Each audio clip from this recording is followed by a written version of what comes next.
গল্প বুড়ি কিন্তু এগিয়ে চলেছে নতুন নতুন বন্ধুদেরকে সাথে নিয়ে। নতুন গল্প, নতুন কাহিনী। বন্ধুরা, আপনারা যারা এখনো পর্যন্ত গল্প বুড়িতে সাবস্ক্রাইব করেননি, দ্রুত সাবস্ক্রাইব করে ফেলুন। গল্প বুড়ির সঙ্গেই থাকুন। আজ শোনাব কালজয়ী কথাসাহিত্যিক মানিক বন্দ্যোপাধ্যায়ের পুতুল নাচের ইতিকথা।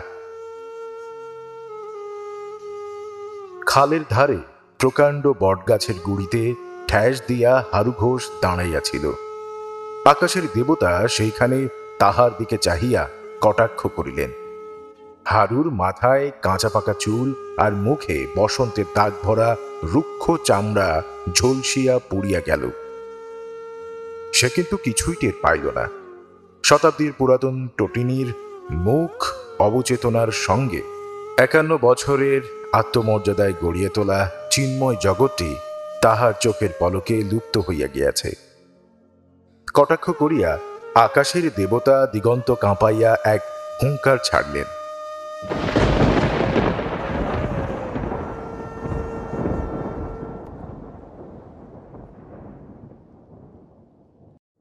তারপর জোরে বৃষ্টি চাপিয়া আসিল। বটগাছের ঘন পাতাতেও বেশিক্ষণ বৃষ্টি আটকাইল না। হারু দেখিতে দেখিতে ভিজিয়া উঠিল। স্থানটিতে ওজনের ঝাঁঝানো সামুদ্রিক গন্ধ ক্রমে মিলাইয়া আসিল। অদূরের ঝোপটির ভেতর হইতে কেয়ার সুমিষ্ট গন্ধ ছড়াইয়া পড়িতে আরম্ভ করিল। সবুজ রঙের সরু লিকলিকে একটা সাপ একটি কেয়াকে পাকে পাকে জড়াইয়া ধরিয়া আচ্ছন্ন হইয়াছিল। গায়ে বৃষ্টির জল লাগায় ধীরে ধীরে পাক খুলিয়া ঝোপের বাহিরে আসিল। ক্ষণকাল স্থিরভাবে কুটিল অপলোক চোখে হারুর দিকে চাহিয়া থাকিয়া তাহার দুই পায়ের মধ্যে দিয়াই বটগাছের কোটরে অদৃশ্য হইয়া গেল। হারুকে সহজে এখানে কেহ আবিষ্কার করিবে এরূপ সম্ভাবনা কম। এদিকে মানুষের বসতি দেয়। এদিকে আসিবার প্রয়োজন কাহারও বড় একটা হয় না। সহজে কেহ আসিতেও চায় না। গ্রামের লোক ভয় করিতে ভালোবাসে। গ্রামের বাহিরে খালের এপারের ঘন জঙ্গল ও গভীর নির্জনতাকে তাহারা ওই কাজে লাগাইয়াছে। ভূত প্রেতের অস্তিত্ব হয়তো গ্রামবাসীরই ভীরু কল্পনায়, কিন্তু স্থানটি যে সাপের রাজ্য তাহাতে আর সন্দেহ নাই। দিনের আলো বজায় থাকিতে থাকিতে বাজিপুরের দু একটি সাহসী পথিক মাঠ ভাঙিয়া আসিয়া ঘাসের নিচে অদৃশ্য প্রায় পথ রেখাটির সাহায্যে পথ সংক্ষেপ করে। বলিয়া কহিয়া কারো নৌকায় খাল পার হইলেই গাওদিয়ার সড়ক। গ্রামে পৌঁছইতে আর আধ মাইলও হাঁটতে হয় না। চণ্ডীর মা মাঝে মাঝে দুপুরবেলা এদিকে কাঠ কুড়াইতে আসে। যামিনী কবিরাজের চেলা সপ্তাহে একটি গুল্মলতা কুড়াইয়া লইয়া যায়।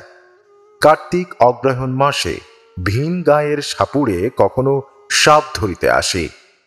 আর কেহ ভুলিয়াও এদিকে পা দেয় না। বৃষ্টি থামিতে বেলা কাবার হইয়া আসিল। আকাশের এক প্রান্তে ভীরু লজ্জার মতো একটু রঙের আভাস দেখা দিল। বটগাছের শাখায় পাখিরা উড়িয়া আসিয়া বসিল এবং কিছু দূরে মাটির গায়ে গর্ত হইতে উইয়ের দলকে নবদগত পাখা মেলিয়া আকাশে উড়িতে দেখিয়া হঠাৎ আবার সেই দিকে উড়িয়া গেল।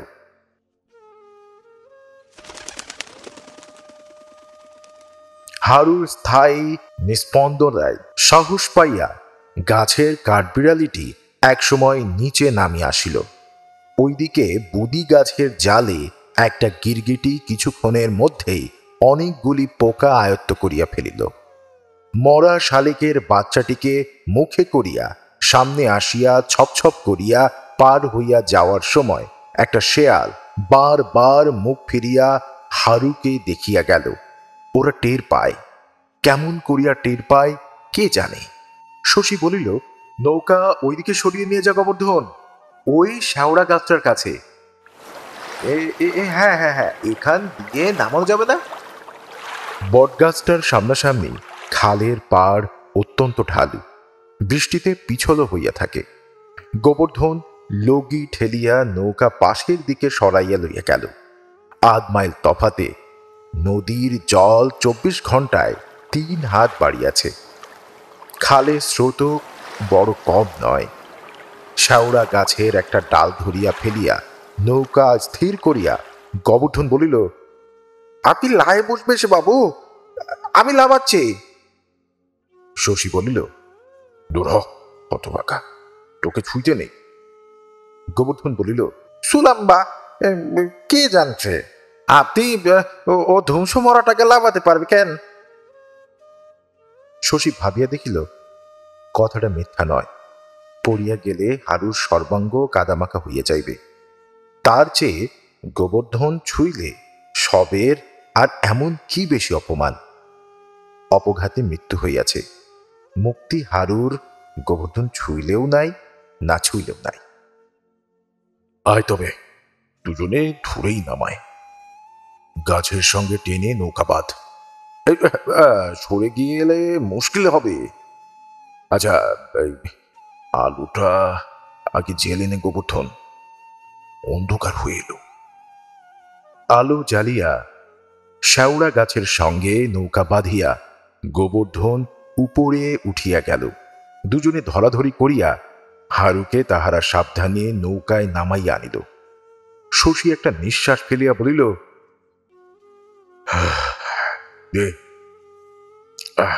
নৌকা খুলে দে গোবর্ধন, আর দেখ ওকে তুই আর ছুস নে। আবার ছোবার দরকার। শশী শহর হইতে ফিরিতেছিল। নৌকায় বসিয়ায় সে দেখিতে পায় খালের মনুষ্য বর্জিত তীরে সন্ধ্যার আবছা আলোয় গাছে ঠ্যাস দিয়া ভূতের মতো একটা লোক দাঁড়াইয়া আছে। পাগল ছাড়া এই সময় সাপের রাজ্যে মানুষ ওভাবে দাঁড়াইয়া থাকে না। শশীর বিস্ময় ও কৌতূহলের সীমা ছিল না। হাঁক ডাক দিয়া সাড়া না পাইয়া গোবর্ধনকে সে নৌকা ভিড়াইতে বলিয়াছিল। গোবর্ধন প্রথমটা রাজি হয় নাই। ওখানে এমন সময় মানুষ আসিবে কোথা হইতে? শশী ও চোখের ভুল। সত্যি সত্যি সে যদি কিছু দেখিয়া থাকেও ওই কিছুর ঘনিষ্ঠ পরিচয় লইয়া আর কাজ নাই। মানে মানে এবার বাড়ি ফেরাই ভালো। কিন্তু শশী কলকাতার কলেজে পাশ করিয়া ডাক্তার হইয়াছে। গোবর্ধনের কোনো আপত্তি সে কানে তোলে নাই। বলিয়াছিল, ভূত যদি হয় তো বেঁধে এনে পোষ মানাবো গোবর্ধন। হ্যাঁ, নৌকা ফেরা। তখনও আকাশে আলো ছিল। হারুর চারিপাশে কচু পাতায় আটকানো জলের রূপালী রূপ একেবারে নিভিয়া যায় নাই। কাছে গিয়া হারুকে দেখিবা মাত্র শশী চিনিতে পারিয়াছিল। ওরে গোবর্ধন, এই যে আমাদের হারু, এখানে ও এলো কি করে? গোবর্ধনের মুখে অনেকক্ষণ কথা সরে নাই। শেষে সব হয়ে চাপা গলায় জিজ্ঞাসা করিয়াছিল, এই মরে গিয়েছে নাকি ছোট বাবু? মরে গেছে, বাজ পড়ছিল। আহা, চুলগুলো ব্যাপার জ্বলে গেছে গো। হারুর বদলে আর কেহ হইলে যে মানুষটা মরিয়া গিয়াছে তাহার চুলের জন্য গোবর্ধনকে শোক করিতে শুনিয়া শশীর হয়তো হাসি আসিত। কিন্তু গ্রামের বাহিরে হারুকে এ অবস্থায় আবিষ্কার করিয়া তাহার মনে অত্যন্ত আঘাত লাগিয়াছিল।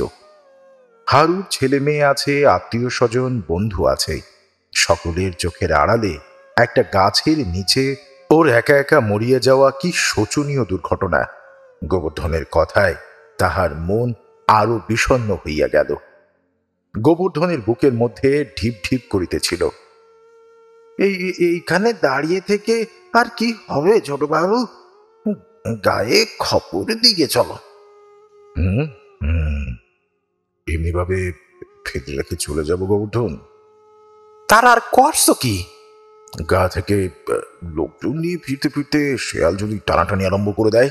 গোবর্ধন শিহরিয়া বলিয়াছিল, তবে কি করবে ছোট বাবু? হাত তো, যদি কেউ আসে। কিন্তু এই বাদল সন্ধ্যায় আশপাশে কে আছে যে হাঁকিলে ছুটিয়া আসিবে? নিজের হাঁক শুনিয়া গোবর্ধন নিজেই চমকাইয়া উঠিয়াছিল। আর কোনো ফল হয় নাই। রসুলপুরের হাটের দিন খালে অনেক নৌকা চলাচল করে। আজ কতক্ষণে আরেকটি নৌকার দেখা মিলিবে, একেবারে মিলিবে কিনা তারও কিছু স্থিরতা নাই। হারুকে নৌকায় নামাইয়া লওয়ার কথাটা তখন শশীর মনে হইল। নৌকা খুলিবা মাত্র স্রোতের টানে গতিলাভ করিল। গলুইয়ের উপর দাঁড়াইয়া লগিটা ঝপ করিয়া জলের মধ্যে ফেলিয়া গোবর্ধন হঠাৎ ঔৎসুক্যের সঙ্গে জিজ্ঞাসা করিল, একটা কথা কও ছোট বাবু, এই উহার মুক্তি নাই তো? শশী হাল ধরিয়া বসিয়াছিল, হাই তুলিয়া বলিল, কি জানি গোবর্ধন, জানি না। তাহার হাই তোলাকে বিরক্তির লক্ষণ মনে করিয়া গোবর্ধন আর কিছু বলিতে সাহস পাইল না। শশী বিরক্ত হয় নাই, অন্য মনস্ক হইয়া গিয়াছিল। হারুর মরণের সংস্রবে আকস্মাৎ আসিয়া পড়িয়া শশীর কম দুঃখ হয় নাই, কিন্তু তার চেয়েও গভীরভাবে নাড়া খাইয়াছিল জীবনের প্রতি তাহার মমতা। মৃত্যু একজনকে এক একভাবে বিচলিত করে। আত্মীয় পরের মৃত্যুতে যাহারা মর মানবের জন্য শোক করে, শশী তাহাদের মতো নয়। একজনকে মরিতে দেখিলে তাহার মনে পড়িয়া যায় না, সকলেই একদিন মরিবে। চেনা অচেনা আপন পর যে যেখানে আছে প্রত্যেকে, এবং সে নিজেও। শ্মশানে শশীর শ্মশান বৈরাগ্য আসে না। জীবনটা তাহার কাছে অতি কাম্য, অতি উপভোগ্য বলিয়া মনে হয় এমন একটা জীবনকে সে যেন এতকাল ঠিকভাবে ব্যবহার করে নাই। মৃত্যু পর্যন্ত অন্য মনস্ক হইয়া বাঁচিয়ে থাকার মধ্যে জীবনের অনেক কিছুই যেন তাহার অপচয়িত হইয়া যাইবে। শুধু তাহার নয়, সকলের জীবনের এই ক্ষতি প্রতিকারহীন। মৃত্যুর সান্নিধ্য এইভাবে এই দিক দিয়া শশীকে ব্যথিত করে। কিছু দূর সোজা গিয়া গাউদিয়ার প্রান্তভাগ ছুঁইয়া খাল পূবে দিক পরিবর্তন করিয়াছে। বাঁকের মুখে গ্রামের ঘাট। গাউদিয়া ছোট গ্রাম, ব্যবসা বাণিজ্যের ধার বিশেষ ধারে না। ঘাটও আর কিছুই নয়, কোদাল দিয়া কয়েকটি ধাপ কাটিয়ে দেওয়া হইয়াছে মাত্র। ঘাটের উপরে একটা টিনের চালা আছে। পাটের সময় সেখানে পাট জমাইয়া বাজিতপুরের শশীর ভগ্নিপতি নন্দলালের গুদামে চালান দেওয়া হয়। ৩-৪ খেপ চালান গেলেই গাউদিয়ার পাট চালানের পাট ওঠে। তারপর সারা বছর চালাটা পড়িয়া থাকে খালি। গরু ছাগল মানুষ যাহার খুশি ব্যবহার করে, কেহ বারণ করিতে আসে না। চালার সামনেই চণ্ডীর মার ছেলে চণ্ডী সারাদিন একটা কাঠের বাক্সের উপর কয়েক প্যাকেট লাল নীল কাগজ মোড়া বিড়ি ও রেকাবিতে ভেজা ন্যাকড়াই ঢাকা খিলিপান সাজাইয়া বসিয়া থাকে। ঘাটে কয়েকটি ছোট নৌকা বাঁধা ছিল, কিন্তু তাদের মধ্যে একটিতেও এখন না আছে আলো, না আছে মানুষ। গোবর্ধনের মনের ভয় ছিল, তাহাকে নৌকায় পাহারায় রাখিয়া শশী হয়তো নিজে গ্রামে যাইতে চাহিবে। ঘাটে নৌকা বাঁধিয়াই সে তাই বলিল, মানে এই আমি তাইলে গায়ে খবরটি গিয়ে ছোট বাবু? শশী বলিল, ঠিক আছে, যা। পা চালিয়ে যাস গোবর্ধন। এই শোন, এই আগে যাবি গোয়ালাপাড়ায়। নিতাই, সুদেব, বংশী ওরা সবাই যেন ছুটে চলে আসে। বলিস আমি অন্ধকারে মরা আগলে বসে রইলাম, আলোটা তুই নিয়ে যা। শোন শোন, যেতে যেতে ঘুরঘুরটি অন্ধকার হবে, পিছন রাস্তা। আলো লইয়া গোবর্ধন চলিয়া গেল। এতক্ষণে সন্ধ্যা হইয়াছে। আকাশ খুঁজিলে হয়তো এখনো একটু ধূসর আভা চোখে পড়ে, কিন্তু অন্ধকার দ্রুত গাঢ় হইয়া আসিতেছে। শশী ভাবিল, আর 15-20 মিনিট দেরি করিয়া বটগাছটার কাছে পৌঁছাইলে হারুকে সে ঠাহর করিতে পারিত না। খাল দিয়া যাতায়াত করিবার সময় ভূত ও সাপের রাজ্যটির দিকে সে বারবার চোখ তুলিয়া তাকায়। আজও তাকাইত, কিন্তু হারুকে তাহার মনে হইত গাছের গুঁড়িতেই একটা অংশ। হয়তো মানুষের আকৃতির সঙ্গে গাছের অংশটির সাদৃশ্য লক্ষ্য করিয়া আর হারুর পরনের কাপড়ের শ্বেতাভাব রহস্যটুকু মানে না বুঝিয়া তাহার একটু শিহরণ জাগিত মাত্র হারু ওখানেই পড়িয়া থাকিত। কতদিন পরে শেয়ালের দাঁত ও শকুনির চঞ্চুতে সাফ করা তাহার হাড় কখানি মানুষ আবিষ্কার করিত কে জানে। পঞ্চুকে চণ্ডীর মা যেমন আবিষ্কার করিয়াছিল। সর্বাঙ্গে খাবলা খাবলা পচা মাংস, কোথাও হাড় বাহির হইয়া পড়িয়াছে, দুই হাতের মুঠার মধ্যে প্রকাণ্ড খরিস সাপটা শুকাইয়া হইয়া আছে একেবারে তরি। স্রোতের বেগে নৌকা মৃদু মৃদু তুলিতেছিল। নৌকার গলুইয়ে সে দোল একটা জীবন্ত প্রাণীর অস্থিরতার মতো পৌঁছাইতেছে। নড়িয়া চড়িয়া শশী একসময় সোজা হইয়া বসে। মনে একটা বিড়ি ধরাইবার ইচ্ছা জাগিতেছিল, কিন্তু সেটুকু সাহসও সে যেন পায় না। তাহার চোখের সামনে চারিদিকে ক্রমশ গাঢ় অন্ধকারে ঢাকিয়া যায়। তীরের গাছটি জমাট বাঁধা অন্ধকারে রূপ নেয়। জলের উপর জলহীন নৌকা কখানা হালকা ছায়ার মতো আলগোছে ভাসিতে থাকে। মাথার উপর দিয়া অদৃশ্য প্রায় কতগুলি পাখি সা সা করিয়া উড়িয়া যায়। চারিদিকে জোনাকি ঝিকমিক করিতে আরম্ভ করে। এত কাছেও হারুর মুখ ঝাপসা হইয়া যায়।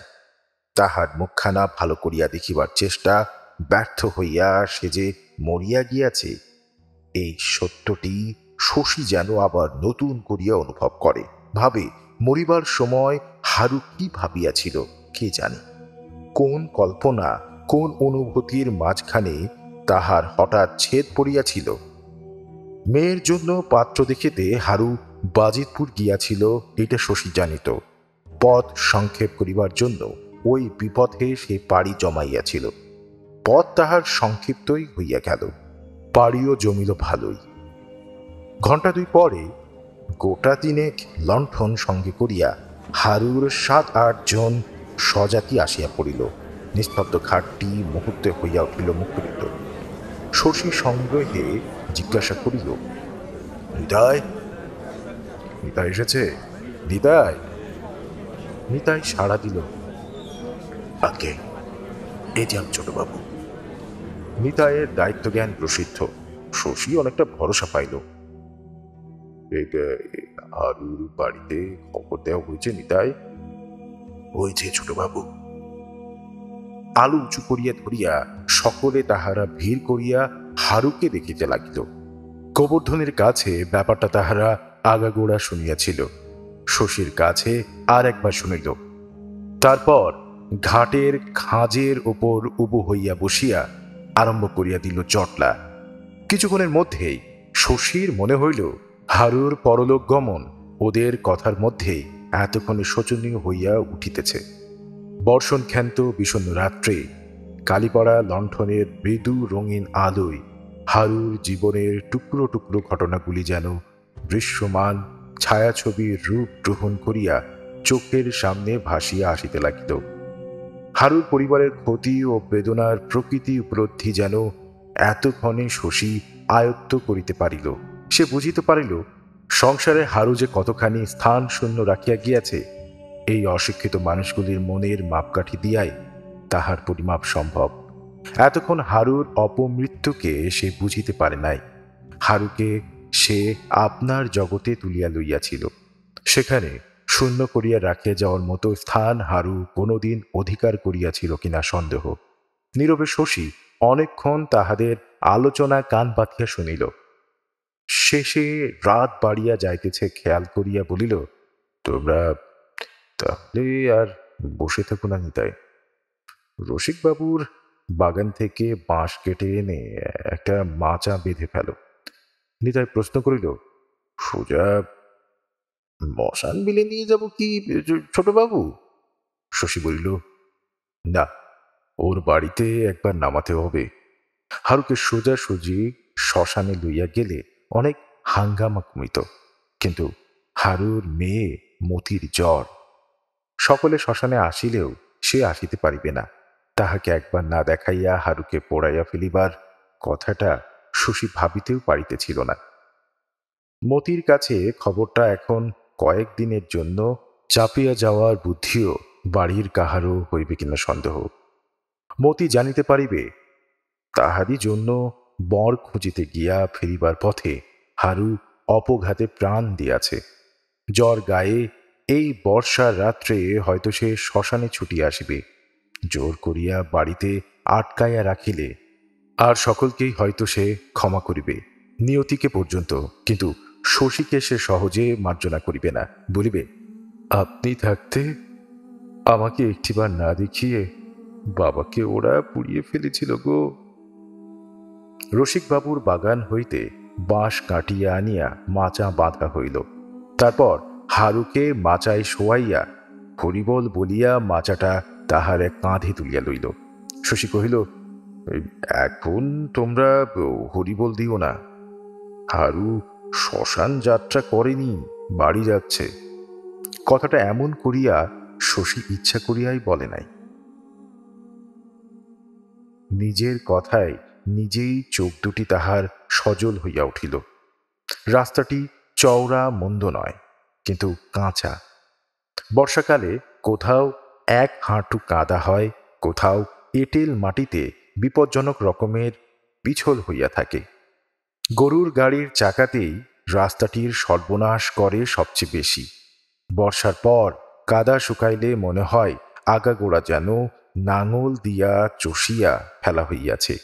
শীত পড়িতে পড়িতে পথটি আবার সমতল হইয়া যায় সত্য, কিন্তু লক্ষ লক্ষ ক্ষতের উঁচু সীমানাগুলি গুড়া হইয়া এত ধুলা হয় যে পায়ের পাতা ডুবিয়ে যায়। ফাল্গুন চৈত্র মাসে বাতাসে ধুলা উড়িয়া দুপাশের গাছগুলিকে বিবর্ণ করিয়া দেয়। গ্রামে ঢুকিবার আগে খালের সঙ্গে সংযুক্ত নালার উপর একটি পুল পড়ে। পুলের নিচে স্রোতের মুখে জাল পাতিয়া নবীন মাঝি সেই অপরাহ্ন হইতে বুক জলে দাঁড়াইয়া আছে। নিতাই ডাকিয়া বলে, কি মাছ পড়ল মাঝি? নবীন বলে, মাছ কোথায় গো ঘোষমশাই, জল বড় বেশি গো। মাগোটা একবার পেলি নবীন? পেলে আমাকে একটা দিস। হ্যাঁ, ছেলেটা কাল পত্রি করবে।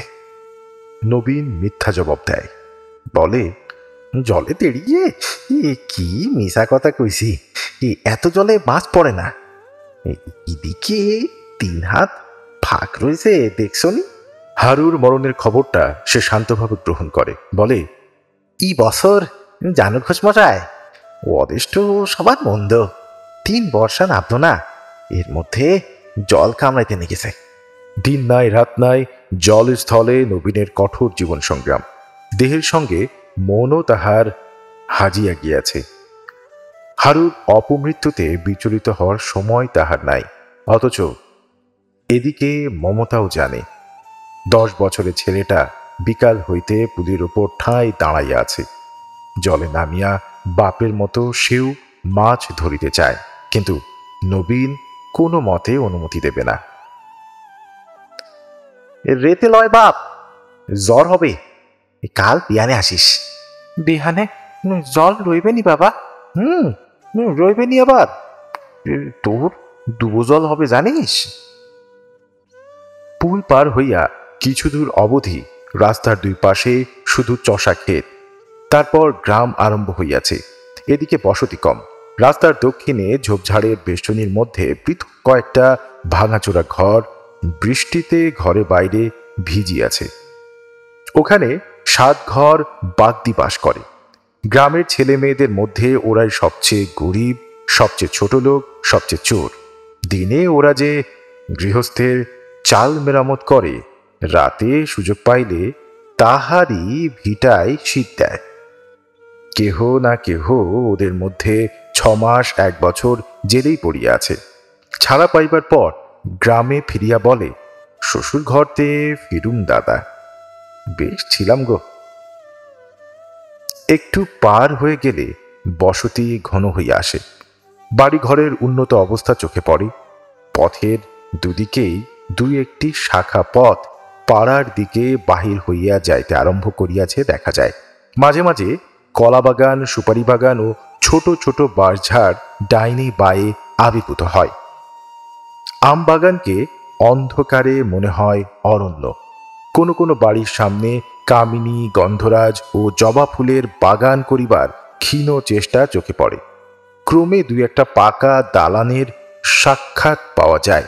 বাড়িগুলি আগাগোড়া দালান নয়, এক ভিটায় দুখানা ঘর, হয়তো ইটের, বাকিগুলো সনে ছাওয়া চাঁচের বেড়ায় গ্রামেরই চিরন্তন নিজস্ব নীড়। নির্জন স্তব্ধ পথে সববাহী তাহারাই জীবনের সাড়া দিয়া চলিয়াছে। শশীর বিষণ্ণতা ঘুচিবার নয়, আলো হাতে সকলের আগে আগে সে যাইতেছিল। নিতাই, সুদেব, ওরা কথা কহিতেছে সকলেই, কথা নাই কেবল শশীর মুখে। পথের ধারে কোনো বাড়িতে আলো জ্বলিতেছে দেখিলে তাহার ইচ্ছা হয় হাঁক দিয়া বাড়ির লোকের সাড়া নেয়। 1 মিনিট দাঁড়াইয়া অকারণে বাড়ির সকলের কুশল জিজ্ঞাসা করে। তাহার সাড়া পাইয়া কান্নার রোল তুলিবে না এমন একটি পরিবারের খবর না লইয়া হারুর বাড়ির দিকে চলিতে সে যেন জোর পাইতেছিল না। খানিক আগাইয়া বাজার। এখানে গ্রাম জমাট বাঁধিয়াছে। দোকানপাটের সংখ্যা কম নয়, কিন্তু বাদলের রাত্রি গভীর হওয়ার আগে সবগুলো দোকানই এখন বন্ধ হইয়া গিয়াছে। রাস্তার বাঁ দিকে একটা ফাঁকা জায়গায় কতগুলি টিনের চালা। একদিন অন্তর ওখানে বাজার বসে। কোথা হইতে এক সন্ন্যাসী আসিয়া একটা চালার নিচে আশ্রয় লইয়াছে। সম্মুখে তাহার ধুলির আগুন। আগুনে সন্ন্যাসী মোটা মোটা রুটি ছেকিতেছিল। ওদিকের চালাটায় লোমওয়ালা শীর্ণ কুকুরটা থাবায় মুখ রাখিয়া তাহাই দেখিতেছে। শশী তাড়াতাড়ি আগাইয়া গেল। তার পা বারবার জলকাদা ভরা গর্তে গিয়া পড়িতেছিল। মনের গতির আজ সে ঠিক ঠিকানা পাইতেছিল না। শ্রীনাথ দাসের মুদিখানার পাশ দিয়া কয়েক পাড়ার পথ বাহির হইয়া গিয়াছে। হারুর বাড়ি এই পথের শেষ সীমানায়। তারপর আর বাড়ি ঘর নাই। ক্রোশব্যাপী মাঠ নিঃসারে পড়িয়া আছে। পথের মোড়ে বকুল গাছটির গোড়া পাকা বাঁধানো। বিকেলের দিকে এখানে প্রত্যহ সরকারি আড্ডা বসে। আলোটা ওখানে নামিয়া রাখিয়া শশী একটা বিড়ি ধরাইল। চাহিয়া দেখিল গাছের নিচে শুকনো ডাল ও কাঁচা পাকা পাতার উপরে ন্যাকড়া জড়ানো একটা পুতুল পড়িয়া আছে। পুতুলটা শশী চিনিতে পারিল।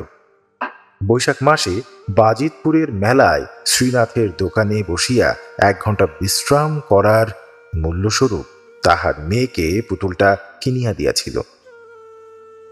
বিকালে বৃষ্টি থামিলে এখানে খেলিতে আসিয়া শ্রীনাথের মেয়ে পুতুলটা ফেলিয়া গিয়াছে। রাত্রে পুতুলের শোকে মেয়েটা কাঁদিবে। সকালে বকুলতলায় খুঁজিতে আসিয়া দেখিবে পুতুল নাই। পুতুল কে লইয়াছে মেয়েটা তাহা জানিতে পারিবে না। শশী কেবল অনুমান করিতে পারিবে যামিনী কবিরাজের বউ ভোর ভোর বকুলতলা ঝাট দিতে আসিয়া দেখিতে পাইয়া তুলিয়া লইয়া গিয়াছে। যামিনী কবিরাজের বউ চোরও নয়, পাগল নয়। মাটির পুতুলে সে লোভ করে না, কিন্তু প্রণাম করিয়া যে গাছের তলায় বাঁধানো সেটি দেবধর্মী। মুখ তুলিতেই সামনে অত বড় একটা পুতুল পড়িয়া থাকিতে দেখিলে এ কথা মনে হওয়ার মধ্যে বিস্ময়ের কি আছে যে এ কাজ দেবতার? এই তাহার ইঙ্গিত। পুতুলটিকে আরো খানিকটা গাছের গোড়ার দিকে ঠেলিয়া দিয়া আলোটা তুলিয়া লইয়া শশী আগাইয়া গেল। বলিল, সাবধানে পা ফেলে চলো নিতাই, আস্তে পা ফেলে চলো। ফেলে দিয়ে হারুকে কাদা মাখিও না যেন। কি রাস্তা! কায়েতপাড়ার সংকীর্ণ পথটির দুদিকে বাঁশ ছাড়ে মশা ভন ভন করিতেছিল। যামিনী কবিরাজের গোয়ালের পিছনটাতে 3 মাসের জমানো গোবর পচিয়া উঠিয়াছে। ডোবার মধ্যে সারা বছর ধরিয়া গজানো আগাছার জঙ্গল এখন বর্ষার টুবু জলের তলে হাঁপাইয়া হাঁপাইয়া বিষাক্ত হইয়া উঠিয়াছে। খানিক দূর আগাইয়া হারুর বউয়ের মরা কান্না তাহাদের কানে ভাসিয়া আসিল। শশীর চরিত্রে দুটি সুস্পষ্ট ভাগ আছে। একদিকে তাহার মধ্যে যেমন কল্পনা, ভাবাবেগ ও রসবোধের অভাব নাই, অন্যদিকে তেমনি সাধারণ সাংসারিক বুদ্ধি ও ধন সম্পত্তির প্রতি মমতাও তাহার যথেষ্ট। তাহার কল্পনাময় অংশটুকু গোপন ও মুখ, অত্যন্ত ঘনিষ্ঠভাবে তাহার সঙ্গে না মিশিলে এ কথা কেহ টের পাইবে না যে তার ভিতরেও জীবনের সৌন্দর্য ও শ্রীহীনতার একটা গভীর সহানুভূতিমূলক বিচার পদ্ধতি আছে। তাহার বুদ্ধি, সংযম ও হিসাবী প্রকৃতির পরিচয় মানুষ সাধারণত পায়। সংসারে টিকিবার জন্য দরকারি এই গুণগুলির জন্য শশীকে সকলে ভয় ও খাতির করিয়া চলে। শশীর চরিত্রের এই দিকটা গড়িয়া তুলিয়াছে তাহার বাবা গোপাল দাস। গোপাল দাসের কারবার লোকে বলে গলায় ছুরি দেওয়া, আসলে সে করে সম্পত্তি বেচাকেনা ও টাকা ধার দেয়া, অর্থাৎ দালালি ও মহাজনী। শোনা যায় এককালে সে নাকি বার তিনেক জীবন্ত মানুষের কেনাবেচার ব্যাপারেও দালালি করিয়াছে, 3টে বৃদ্ধের বউ জুটাইয়া দেওয়া। সে আজকের কথা নয়, বৃদ্ধ 3 জনের মধ্যে 2 জনের মৃত্যু হইয়াছে। এখন যামিনী কবিরাজের মরণ হইলেই ব্যাপারটা পুরোপুরি ইতিহাসের গর্ভে তলাইয়া যাইতে পারে। কিন্তু যামিনী কবিরাজের বউ শশী যাহাকে সেনদিদি বলিয়া ডাকে এবং শশীকে যে অপুত্রবতী রমণী গভীরভাবে স্নেহ করে, স্বামীকে সে এত যত্নে এত সাবধানে বাঁচাইয়া রাখিয়াছে যে শীঘ্র যামিনী কবিরাজের মরিবার সম্ভাবনা নাই। যামিনী কিন্তু মরিতে চায়। গ্রামের কলঙ্ক রটানোর কাজে উৎসাহী নিষ্কর্ম ব্যক্তির সংখ্যা এত বেশি যে এতটুকু এদিক ওদিক হইলে গ্রামের বউ ঝিদের কলঙ্ক দিক দিগন্তে রটিয়া যায়। কেউ বিশ্বাস করে, কেহ করে না। যে বিশ্বাস করে সেও সত্য মিথ্যা যাচাই করে না, যে অবিশ্বাস করে সেও নয়। বিশ্বাস অবিশ্বাসের প্রশ্নটা নির্ভর করে মানুষের খুশির উপর। গ্রামের কলঙ্কিনীদের মধ্যে শশীর সেনদিদির প্রসিদ্ধি বেশি। গোপালের সঙ্গেই তার নামটা জড়ানো হয় বেশি সময়। লোকে নানা কথা বলাবলি করে। শশী বিশ্বাস করে না, যামিনী করে। সে থুরথুরি পোড়া, সন্দেহে তীব্র বিষে সে দগ্ধ হইয়া যায়। স্ত্রী পাড়ার কারো বাড়ি গেলে রাগে দুঃখে একদিন সে কাঁদিয়াও ফেলে। স্ত্রীর কায়েত বাড়ির কাসুন্দি বানিয়ে আনার কৈফিয়তটা সে বিশ্বাস করে না, অথচ শশীর সেনদিদি সত্য কৈফিয়তই দেয়। অতীতে কখনো সে যদি কোনো অন্যায় করিয়া থাকে, তাহা অতীতের সত্য মিথ্যা পাপ পুণ্যে মিশিয়া আছে। উন্মাদ ছাড়া আজ শশীর সেনদিদিকে কেহ অবিশ্বাস করিবে না। বুড়া হইয়া যামিনীর মাথাটা খারাপ হইয়া গিয়াছে। দেখা হইলে গোপালকে সাপ দেয়, বলে, 1 কোটি টাকা নিয়ে তুই আমার খুব উপকার করেছিলি গোপাল, উচ্ছন্ন যাবি তুই, তোর সর্বনাশ হবে। এই বাড়ি ঘর, মানে ঘর বাড়ি তোর শ্মশান হয়ে যাবে। যেমন কবিরাজের বউয়ের সম্বন্ধে গোপালের বদনাম হয়তো মিথ্যা, তবু গোপাল লোক ভালো নয়। তুচ্ছ কতগুলি টাকার জন্যে সেই তো প্রতিমার মতো কিশোরীকে পুরা পাগলা যামিনী কবিরাজের বউ করিয়াছিল। শশী গোপালের একমাত্র ছেলে। মেয়ে আছে 3টি। বড় মেয়ের নাম বিন্দুবাসিনী। বড়গার নায়েব শ্যামাচরণ দাসের বড় ছেলে মোহনের সঙ্গে তাহার বিবাহ হইয়াছে। মোহন একটি পাক মোড়া। মেজ মেয়ে বিন্দুবাসিনীর বিবাহ হইয়াছে খাস কলিকাতায় বড় বাজারের নন্দলাল অ্যান্ড কং এর নন্দলালের সঙ্গে। গোপালের সে এক স্মরণীয় কীর্তি। নন্দলালের কারবার পাটের। চারিদিক হইতে পাট সংগ্রহ করিয়া জমা করিবার সুবিধা হয় এবং চালান দিবার ভালো ব্যবস্থা থাকে এমন একটি মধ্যবর্তী গ্রাম খুঁজিয়া বাহির করিবার উদ্দেশ্যে বছর 7 আগে সে একবার এদিকে আসিয়াছিল। গোপাল তাহাকে ডাকিয়া লইয়া গিয়াছিল নিজের বাড়ি।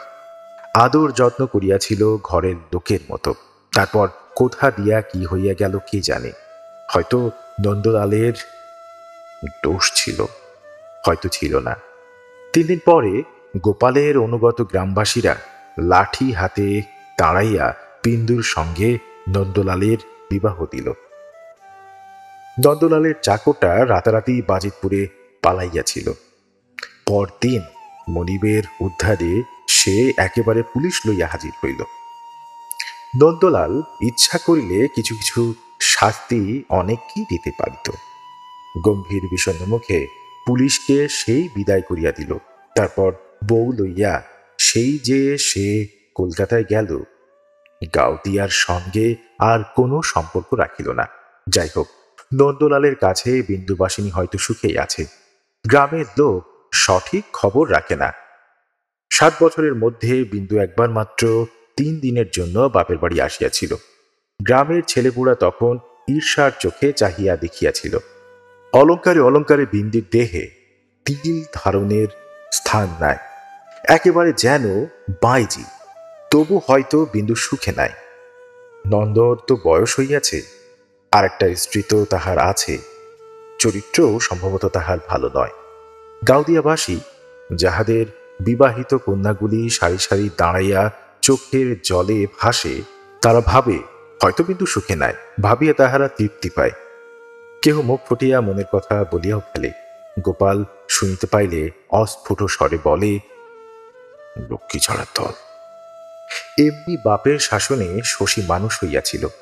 কলকাতায় মেডিকেল কলেজে পড়িতে যাওয়ার সময় তাহার হৃদয় ছিল সংকীর্ণ, চিন্তাশক্তি ছিল ভোঁতা, রসবোধ ছিল স্থূল। গ্রাম্য গৃহস্থের স্বকেন্দ্রীয় সংকীর্ণ জীবনযাপনের মোটামুটি একটি ছবি ছিল ভবিষ্যৎ জীবন সম্বন্ধে তাহার কল্পনার সীমা। কলিকাতায় থাকিবার সময় তাহার অনুভূতির জগতে মার্জনা আনিয়া দেয় বই এবং বন্ধু।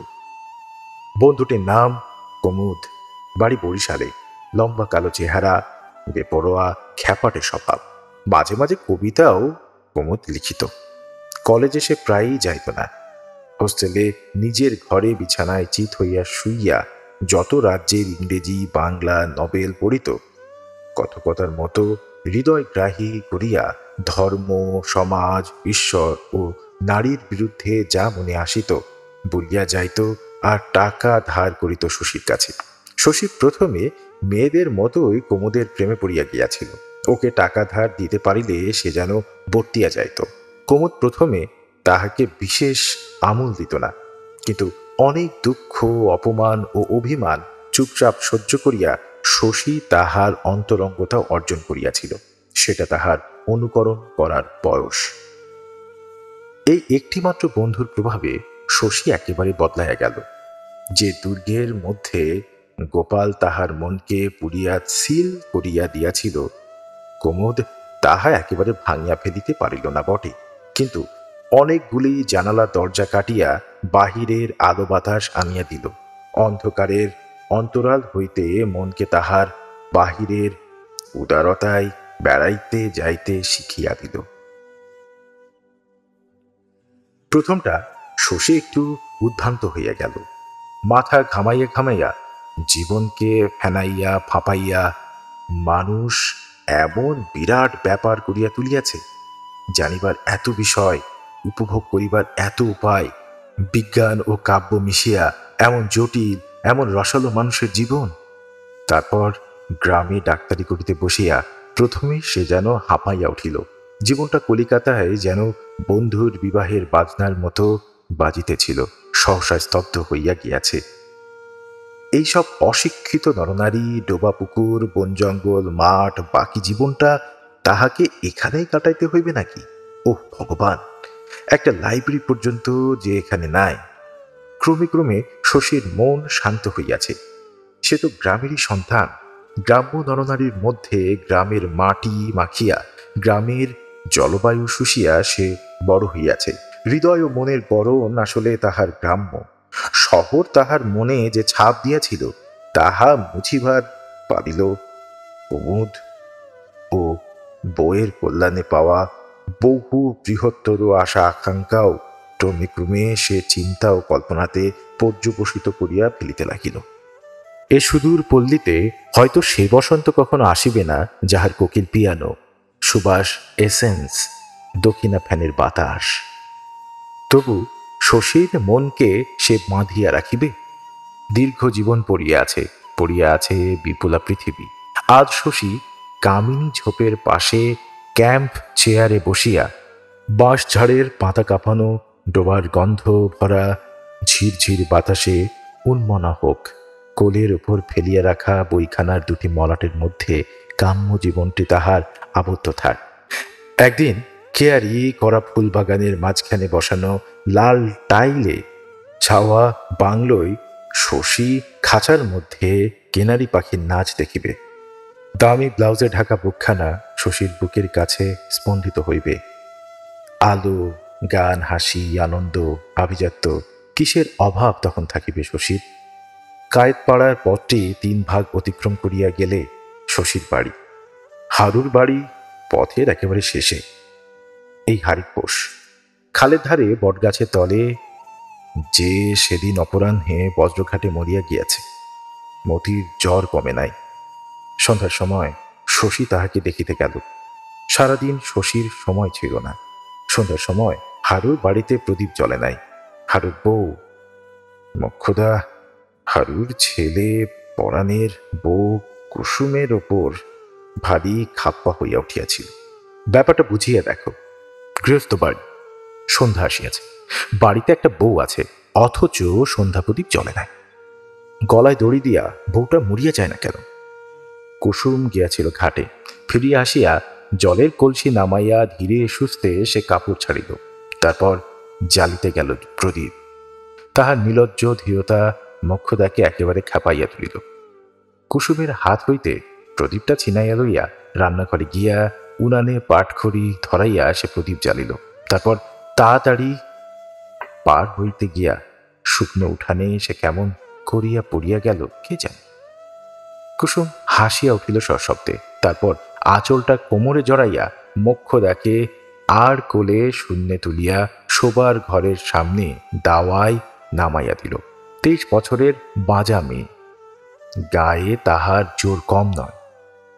কিছুক্ষণ বাড়িতে আর কান পাতা যায় না। মোক্ষদা গলা ফাটাইয়া সাপিতে থাকে।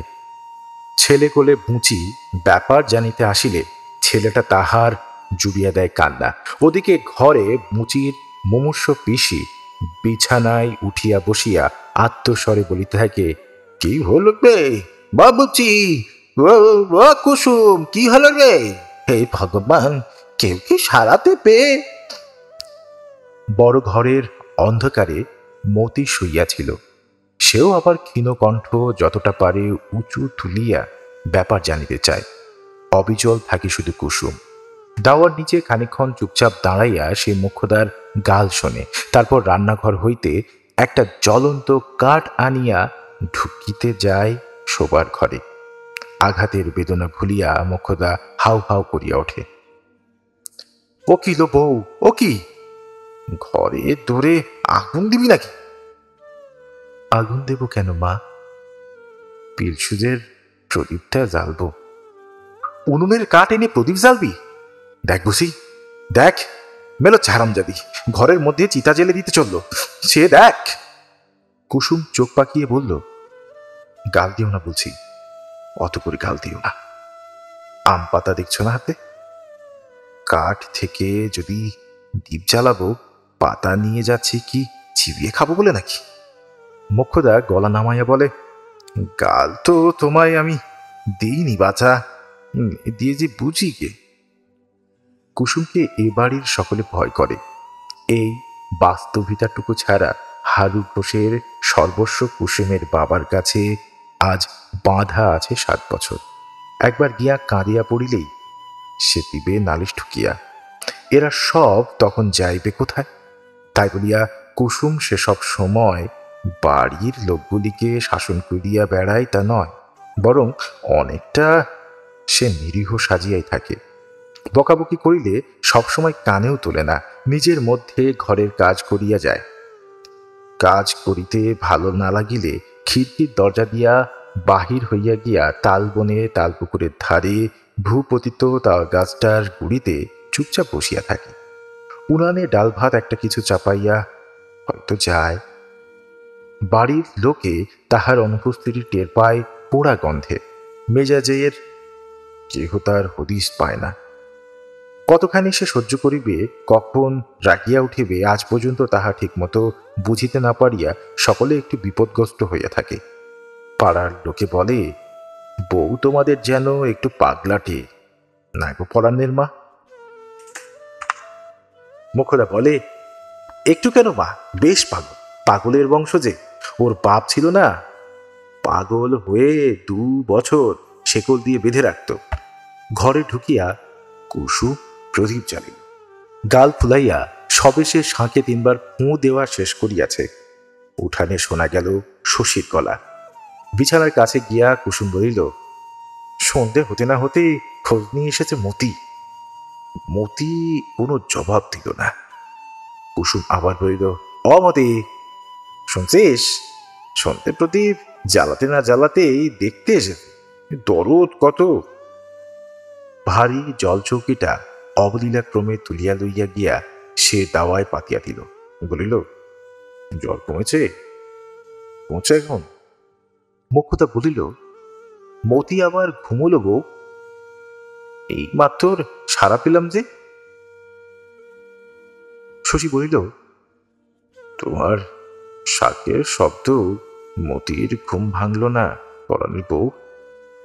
সে জল চৌকিতে বসিল, ঘরের ভিতরে এক নজর চাহিয়া বলিল, পরাণ বিকেলে গিয়ে বলে এলো জ্বর নাকি এবেলা খুব বেড়েছে। কুসুম বলিল, মিথ্যে বলেছে ছোটবাবু, এতটুকুতে অস্থির তো, জ্বর কই? মোক্ষদা বলিল, কি সব বলছো তুমি আবল তাবল, যাও না বাছা রান্নাঘরে। কুসুম বিনা প্রতিবাদে রান্নাঘরে চলিয়া গেল। মুখে কৌতুকের হাসি নাই, গাম্ভীর্যও নাই। শশী বলিল, সকালে যে ওষুধ পাঠিয়েছিলাম খাওয়ানো হয়নি? মোক্ষদা বলিল, তা তো জানি না বাবা, দেখি সুধাই মেয়েকে। রান্নাঘর হইতে কুসুম বলিল, ওষুধ খাওয়ানো হয়েছে গো হয়েছে, চেঁচামেচি করে মেয়েটার ঘুম ভাঙাচ্ছ কেন? ঘরের ভিতর হইতে ক্ষীণকণ্ঠে মতি বলিল, আমি ওষুধ খাইনি মা। মোক্ষদা চোখ পাকাইয়া রান্নাঘরের দিকে চাহিয়া বলিল, শুনলে বাবা, দিব্যি কেমন মিথ্যা গুতিগুলো বলে গেল বউ, শুনলে? শশী একটু হাসিল, কিছু বলিল না। কুসুমের এরকম সরল মিথ্যা ভাষণ সে মাঝে মাঝে লক্ষ্য করিয়াছে। ধরা পড়িবে জানিয়া শুনিয়া সে যেন এই মিথ্যা কথাগুলি বলে, এ যেন তাহার এক ধরনের পরিহাস। কালোকে সাদা বলিয়া আড়ালে সে হাসে। ঘরে গিয়া শশী মতিকে জিজ্ঞাসা করিল, কি কষ্ট হচ্ছে রে মতি? মতি তাহা জানে না। সে আন্দাজে বলিল, গা ব্যথা করছে ছোট বাবু, এই তেষ্টা পেয়েছে। পিসিকে শান্ত করিয়া বুচি আসিয়াছিল, বলিল, আজ বড় কেসেছে ছোটবাবু সারাদিন। কানে নল লাগাইয়া শশী মতির বুকটা পরীক্ষা করিয়া দেখিল। এ পরীক্ষায় মতির বড় লজ্জা করে, বুকের মধ্যে ঢিপ ঢিপ করিতে থাকে। স্টেথোস্কোপের নল বাহিয়া তাহা শশীর কানে পৌঁছায়। সে অবাক হইয়া বলে, নিঃশ্বাস বন্ধ করে থাকতে তোকে কি বলেছে মতি? জোরে জোরে নিঃশ্বাস নেই। বুচি আলোটা উঁচু করিয়া ধরিয়াছে। শশী মতির মুখের দিকে তাকায়। ভাঙা লণ্ঠনের রাঙা আলোতে মতির রং যেন মিশিয়া গিয়াছে। নিঃশব্দ পদে কুসুম যে কখন পিছনে আসিয়া দাঁড়াইয়াছিল। বুকে ওর হয়েছে কি? এত পরীক্ষা কিসের? একটু সর্দি বসেছে বলে মনে হচ্ছে পরাণের বউ, গরম তেল মালিশ করে দিও। কুসুম ভীরুকণ্ঠে বলে, সর্দি ঠিক তো ছোটবাবু? এই পরীক্ষের রকম দেখে ভয়ে বুক কাঁপুন লেগেছে মা। ক্ষয় রোগেই বা ধরলো। অলমতি, কি বলিনি তোরে? বলিনি জ্বর গায়ে হাওয়ার দিকে বসিস নে, ঠান্ডা লেগে মরবি। শশী বাহিরে গিয়া একটু বসে। মোক্ষদা তখন সবিস্তারে তাহাকে শোনায় তাহার আছাড় খাওয়ার বৃত্তান্ত। বলে, বউ আমাকে ঠেলে ফেলে দিয়েছে বাবা, বউ নিয়ে হয়েছে আমার মরণ। নিচু গলায় আবুল তাবুল অনেকক্ষণ মোক্ষদা বকে। হারু আজ মরিয়াছে দিন 7। তার কথা উল্লেখ করিয়া সে এখন আর সুর করিয়া কাঁদে না, বারবার শুধু চোখ মোছে, গলাটা ধরিয়া আসে। স্বামীর শোকে ভিজিয়া আসা গলা থাকিয়া থাকিয়া নিন্দা করে সে কুসুমের। শুনিয়া মনে হয় সবই বুঝি সত্য বলিতেছে। বুচি চুপ করিয়া শোনে, কথাটি বলে না, না দেয় সায়, না করে প্রতিবাদ। আর রান্নাঘরে শশীকে শোনাইয়া কুসুম করে যাত্রা দলের গান, টানা গুনগুনানে সুরে। অস্পষ্ট ভীরু গলায়, সত্য সত্যই পাগল নাকি কুসুম? তারপর রান্নাঘর হইতে বাহির হইয়া কুসুম কোথায় যায় কে বলিবে। শশী খানিক পরে বিদায় নেয়। হারুর বাড়ি কায়েত পাড়ার পথটার ঠিক উপরে নয়, দুপাশে বেগুন ক্ষেতের মাঝখান দিয়া হাত তিনেক চওড়া খানিকটা পথ পার হইয়া রাস্তায় পড়িতে হয়। শশী তাড়াতাড়ি এইটুক পার হইয়া যাইতেছিল। ডাইনে বেগুন ক্ষেতের বেড়ার ওপাশ হইতে কুসুম বলিল, ছোটবাবু শুনুন। শশী অবাক হইয়া বলিল, তুমি এখানে কি করছো বউ? সাপে কামড়াবে যে। কুসুম বলিল, সাপে আমাকে কামড়াবে না ছোটবাবু, আমার অদৃষ্টে মরণ নেই। শশী হাসিয়া বলিল, কি আবার হলো তোমার? পরাণের বউ বলে যে ডাকলেন আজ। পরাণের বউ বললে আমার গোসা হয় ছোটবাবু। পিসি বলতো, পুচির ছোট পিসি। ও বছর যে সজ্ঞে গেল, অমনি গাল তাকে একদিন দিলাম। আমাকেও না হয় দাও দুটো গাল। তাই বললাম। হ্যাঁ ছোটবাবু, তাই বললাম। পূজ্য মানুষ আপনি, আপনাকে পুজো করে আমাদের পুণ্যি হয়। গড়গড় করিয়া মুখস্থ বলির মতো এক রাস তোষামোদের কথা কুসুম বলিয়া যায়। শুনিতে মন্দ লাগে না শশীর। কত বছর আজ সে কুসুমের এমনই পাগলামি দেখিতেছে। ওর এই সব খাপছাড়া কথার ব্যবহারে একটা যেন মিষ্টি ছন্দ আছে। বাড়ি যাও বউ, ভাত পোড়া লাগবে। কাল আসবেন ছোটবাবু মতিকে দেখতে? আসবো আসবো আসবো। এই কেমন থাকে সকালে একবার খবর পাঠিও। হ্যাঁ, রোজ একবার এলেই হয়। জলে ভুগছে মেয়েটা, দেখে তো যাওয়া উচিত। কদিন আসেননি বলে বাড়ির সবাই কত কথা বললে ছোটবাবু। বলে শশী আমাদের মস্ত ডাক্তার হয়েছে, না ডাকলে আর আশা হয় না। মতি কি বলে জানেন? ছোটবাবুর অহংকার হয়েছে। শশী আগাইয়া যায়, বলে, এই আমার কাজ আছে বউ, কাল এসে তোমার মিছে কথা শুনব। মিছে কথা নয়, সত্যি মিছে কথা নয় ছোটবাবু। শশী চলিয়া গেলে অন্ধকারে বেগুন খেতে দাঁড়াইয়া কুসুম একটু হাসিল। সামনে গাছের মাথার কাছে একটু আলো হইয়াছে। কুসুম জানে ওখানে চাঁদ উঠিবে। চাঁদ উঠিলে, চাঁদ উঠিবার আভাস দেখিলে কুসুম যেন শুনিতে পায়, ভিনদেশী পুরুষ দেখি চাঁদের মতন, লাজ রক্ত হইলা কন্যা প্রথম যৌবন। কে সে কিশোরী? ভিনদেশী পুরুষ দেখিয়া যার লজ্জাতুর প্রেম জাগিত? সে কুসুম নয়, সে ভগবান। সে কুসুম নয়। অন্ধকারে ঠাহর করিয়া দেখিয়া বাসুদেব বন্দ্যোপাধ্যায় বলেন, শশী না, ও বাবা শশী, এই তোমায় খুঁজে বেড়াচ্ছি যে। দুটো যেমন কেমন করছে শশী, ওর মা কাঁদা কাটা লাগিয়েছেন, তুমি এসে একবার দেখে যাও। শশী বলে, হ্যাঁ হ্যাঁ হ্যাঁ, চল চল। চলিতে আরম্ভ করিয়া বলে, বাবা বলছিলেন, কতবার তো পারুজ্যে বাড়ি গেলি শশী, টাকা পয়সা করি দিয়েছে কিছু?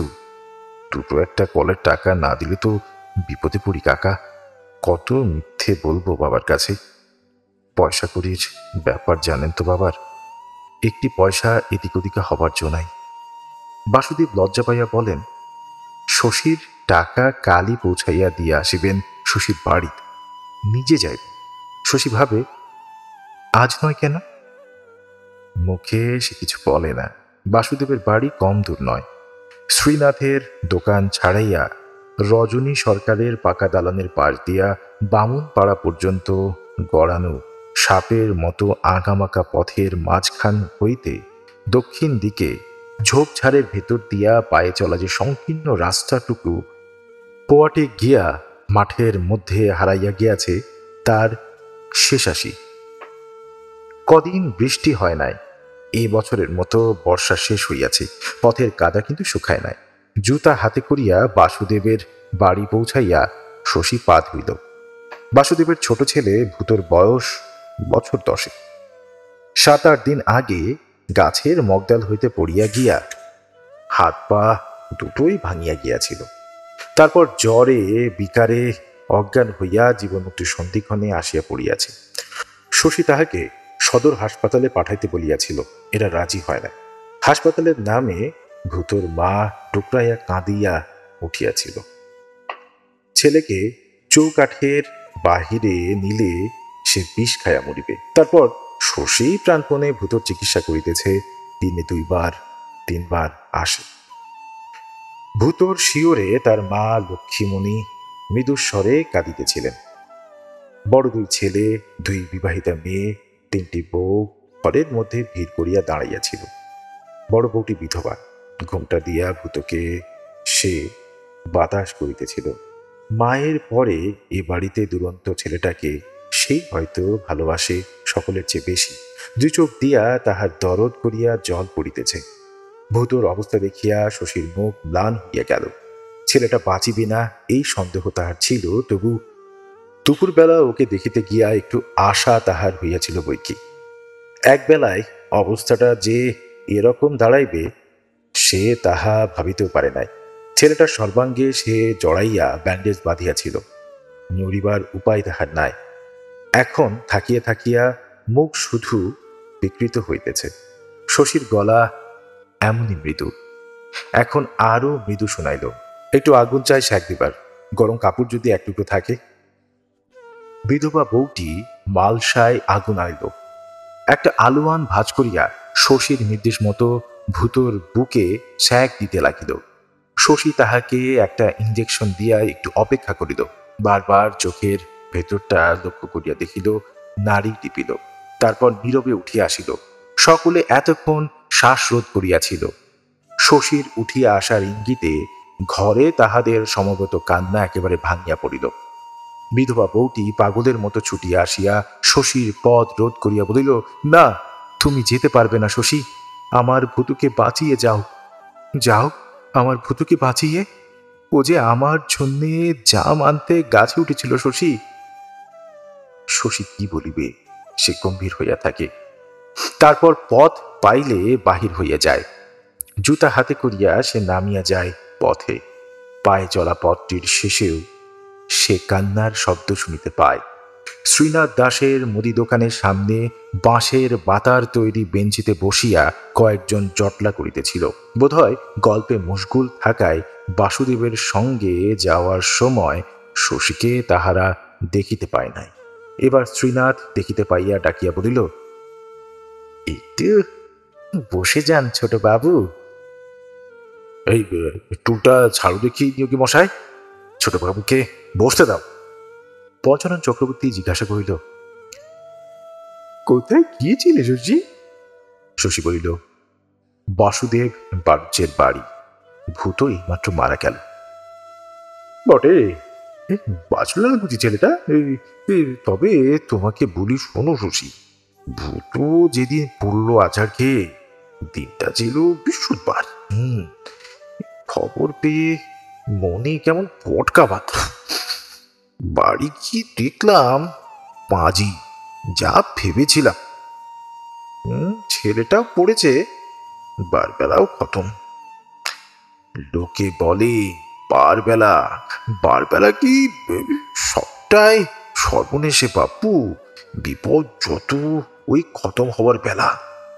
বারবেলা যখন ছাড়ছে, পায়ে কাটাটি ফুটলে দুনিয়ে দুনিয়ে উঠেও অক্কা পাইয়ে দেবে। এই নবীন জেলের বড় ছেলেটাকে সেবার কুমিরে নিলে, ওই সেদিনও বৃহস্পতিবার, সেবারও ছেলেটা খালে নামলো, বারবেলাও অমনি ছেড়ে গেল।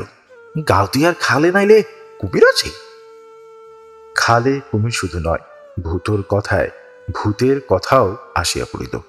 তারপর বাজারের সন্ন্যাসী, বাজার দর, একাল সেকালের পার্থক্য, নারীহরণ, পূর্ণ তালুকদারের মেয়ের কলঙ্ক, বিদেশবাসী গাঁয়ের বড় চাকুরে সুজন দাস, এইসব আলোচনা। শশী কি এত উঁচুতে উঠিয়া গিয়াছে যে এইসব গ্রাম্য প্রসঙ্গে তাহার মন বসিল না। শান্ত অবহেলার সঙ্গে নীরবে শুনিয়া গেল, তা তো নয়। শুধু আধখানা মন দিয়া সে ভাবিতেছিল, এতগুলি মানুষের মনে মনে কি আশ্চর্য মিল। কারো স্বাতন্ত্র্য নাই, মৌলিকতা নাই, মনের তারগুলি এক সুরে বাঁধা। সুখ দুঃখ এক, রসানুভূতি এক, ভয় ও কুসংস্কার এক, হীনতা ও উদারতার হিসাবে কেউ কারো চেয়ে এতটুকু ছোট বা বড় নয়। পঞ্চানন জমিদার সরকারের মুহুরি, কীর্তি নিয়োগী পেনশন প্রাপ্ত হেডপিয়ন শিবনারায়ণ গায়ের বাংলা স্কুলের মাস্টার। গুরুগতির চাষাবাদ, ব্যবসা ইহাদের পৃথক। মনগুলি এক ধাঁচে গড়িয়া উঠিল কি করিয়া? স্বতন্ত্র মনে হয় শুধু ভুজঙ্গধরকে। বাজিতপুরে সে ছিল এক উকিলের মুহুরি। টাকার গোলমালে 2 বছর জেল খাটিয়া আসিয়াছে। বেশি কথা ভুজঙ্গধর বলে না। ছোট ছোট কুটিল চোখে চাহন, চঞ্চলভাবে এদিক ওদিক ঘুরিয়া বেড়ায়। মনে হয় কি যেন মতলব আটিতেছে, গোপন ও গভীর। কীর্তি নিয়োগের মাথা জুড়িয়া চকচকে টাক। এতদিন পিয়নের হলদে পাগড়িটাতে ঢাকা থাকিত, এখন টাকের উপর আলুর মতো বড় আপটি দেখিয়া হাসি পায়। ইহার প্রতি শ্রীনাথের শ্রদ্ধা গভীর। কেন সে কথা কেহ জানে না। কীর্তির কথাগুলি শ্রীনাথ যেন গিলিতে থাকে। কীর্তি একটি পয়সা বাহির করিয়া বলে, ওসিদাম, সাবু দিও দেখি 1 পয়সার। শ্রীনাথ 1 পয়সার যতটা সাগু কাগজে মুড়িয়া তাহাকে দেয়, তাহা দেখিয়া সকলে যেন ঈর্ষাবোধ করে।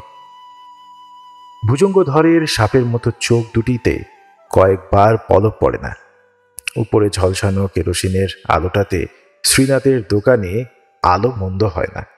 দোকানের সাজানো জিনিসগুলিতে যেন একটি লক্ষ্মী স্ত্রী ছড়ানো থাকে।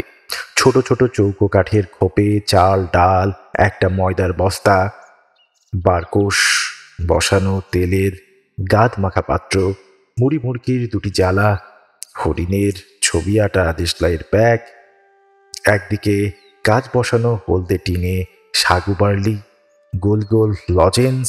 ভুজঙ্গধর চারিদিকে চোখ বোলায়। শ্রীনাথের বসিবার ও পয়সা রাখিবার চৌকো ছোট চৌকিটি ভালো করিয়া দেখিবার ভূমিকার মতো। সামনে পথ দিয়া আলো হাতে কেহ হাঁটিয়া যায়, কেহ যায় বিনা আলোতে। শ্রীনাথের 1-2টি খদ্দের আসে। উপস্থিত একজন খদ্দেরকে সে ভূতর মৃত্যু সংবাদ শোনায়। না, যে বিষয়েই আলোচনা চলুক, ভূতর কথাটা তাহারা ভোলে নাই। শশী উঠি উঠি করিতেছিল। এমন সময় সকলে অল্প বিস্তর অবাক হইয়া এক হাতে কাম্বিসের ব্যাগ, এক হাতে লাঠি, বগলে ছাতি, পায়ে চটি, গায়ে উড়ানি, যাদব পণ্ডিত পথ হইতে শ্রীনাথের দোকানের সামনে উঠিয়া আসিলেন। মানুষটা বুড়া, শরীরটা শীর্ণ, কিন্তু হাড়খানা মজবুত। বিদ্যা যাদবের বেশি নয়, পণ্ডিত বলিয়া খ্যাতিও তাহার নাই। ধার্মিক ও অলৌকিক শক্তি সম্পন্ন বলিয়াই তিনি প্রসিদ্ধি লাভ করিয়াছেন। গৃহস্থ যোগী তিনি, সংসারী সাধক। স্পর্শ করিবার অধিকার যাহাদের আছে, দেখা হইলে পায়ের ধুলো নেয়, অপরে সাঞ্চঙ্গ পানিপাত করে। সাধন পথের কতগুলি স্তর যাদব অতিক্রম করিয়াছেন কেহ জানে না। ভক্তি যাদের উচ্ছ্বসিত, তারা সোজাসুজি সিদ্ধি লাভের কথাটাই বলে। যাদব নিজে কিছু স্বীকার করে না, প্রতিবাদও করে না। কায়েত পাড়ার পথের ধারে যামিনী কবিরাজের বাড়ি ও শশীদের বাড়ির মাঝখানে একটি ছোট একতলা বাড়িতে যাদব বাস করেন। এত পুরাতন এমন জীর্ণ বাড়ি এই অঞ্চলে আর নাই। বাড়ির খানিকটা অংশ ভাঙিয়া পড়িয়াছে। এককালে চারিদিকে বোধহয় প্রাচীর ছিল, এখন ছড়ানো পড়িয়া আছে শ্যাওলা ধরা কালো ইট। যাদব বাস না করিলে বাড়িটা অনেকদিন আগে ভূতের বাড়ি বলিয়া খ্যাতি লাভ করিত। স্ত্রী ছাড়া সংসারে যাদবের কেহ নাই। পাগলাদের স্বভাবের জন্য গ্রামের ছেলে বুড়ো যাদবের স্ত্রীকে পাগল দিদি বলিয়া ডাকে। কয়েকদিন আগে যাদব কলিকাতায় গিয়াছিলেন, আজ তাহার ফিরিবার কথা নয়। সকলে শোষক ব্যস্তে প্রণাম করিয়া বসিতে দিল। পঞ্চানন জিজ্ঞাসা করিল, হঠাৎ ফিরে এলে কেন পণ্ডিত মশায়? যাদব বলিলেন, গেও মানুষ, শহরে মন টিকল না বাবা। শ্রীনাথ উচ্ছ্বসিত ভাবে বলিল, আপনারও মন টেকাটেকি দেবতা? এ কথায় যাদব হাসিলেন। উচ্ছ্বসিত ভক্তিতে গ্রহণ করিবার পদ্ধতি তাহার এই। একে একে সকলের তিনি কুশল প্রশ্ন করিলেন। ভূতর মৃত্যু সংবাদে দুঃখিত হইয়া বলিলেন, আহা, কিন্তু বিশেষ বিচলিত হইলেন না। জীবন মরণ যাহার নিকট সমান, দুরন্ত একটা বালকের মৃত্যুতে বিচলিত হওয়ার কথাও তার নয়। তবু শশীর মনে হইল সাধারণভাবে আরও একটু ব্যথিত হওয়া যাদবের যেন উচিত ছিল। কানে না শুনিতে পায় একটা পরিবারে এখন যে বুক ভাঙা হাহাকার উঠিয়াছে, যাদবের কি সে কল্পনা নাই? মিনিট 10 বসিয়া যাদব উঠিলেন, বললেন, যাবে নাকি শশী বাড়ির দিকে? শশী বলিল, চলুন। লাঠি ঠুকিয়া যাদব পথ চলেন। শশী জানে এত জোরে লাঠির শব্দ করা সাপের জন্য। মারিতে যাদব কি ভয় পান? জীবন মৃত্যু যার কাছে সমান হইয়া গিয়াছে, অথবা শুধু সাপের কামড়ে মরিতে তার ভয়? চলিতে চলিতে যাদব বলিলেন, তুমি তো ডাক্তার মানুষ শশী, চরক সুশ্রুত ছেড়ে বিলাতি বিদ্যে ধরেছ। কেটে ছিঁড়ে গা ফুঁড়ে মরা মানুষ বাঁচাও। ব্যাপারটা কি বলো দেখি তোমাদের? সত্যি সত্যি কিছু আছে নাকি তোমাদের চিকিৎসা শাস্ত্রে? শশী বলিল, আগে আছে কই কি পণ্ডিত মশাই, কারো একার খেয়ালে তো ডাক্তারি শাস্ত্র হয়নি। হাজার হাজার বৈজ্ঞানিক সারা জীবন পরীক্ষা করে সব আবিষ্কার করেছেন, নইলে জগৎ শুদ্ধ লোক। যা তো বলিলেন, সূর্য বিজ্ঞান না জানা সব বৈজ্ঞানিক তো। আদি জ্ঞান যার নেই, পরবর্তী জ্ঞান সে পাবে কোথায় শশী?